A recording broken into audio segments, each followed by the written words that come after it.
नमस्कार. तुम्ही कधी गवत खाल्लं आहे का? हा प्रश्न ऐकून काही जणांना असं वाटलं असेल, आता हे डॉक्टर आपल्याला गवत खायला सांगतात की काय? चिंता करू नका, हा पूर्ण व्हिडिओ पहा.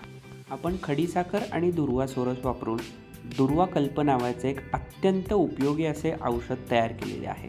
चला तर मग दुर्वा कल्पचे फायदे जाणून घेऊयात. शरीरातील अतिरिक्त प्रमाणात साचलेली उष्णता कमी करण्यात दुर्वा कल्प फायदेशीर ठरते. ज्या व्यक्तींना वारंवार कान, नाक, डोळे व तोंडातून रक्त पडण्याचा त्रास होतो, त्यातही हा कल्प फायदेशीर ठरतो. वारंवार होणारा आम्लपित्ताचा त्रास कमी करणारे हे औषध आहे.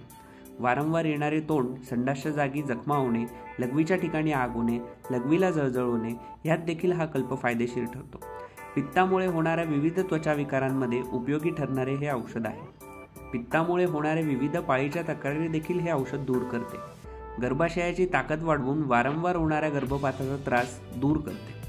फिट्स आणि एपिलेप्सी सारख्या गंभीर त्रासांमध्ये हे औषध उपयोगी ठरते. शरीरातील उष्णता कमी करत असल्याने डोळ्यांकरिता अत्यंत लाभदायी हे औषध आहे. लहान मुलांमध्ये बुद्धी, स्मृती आणि एकाग्रता वाढवणारे हे औषध आहे.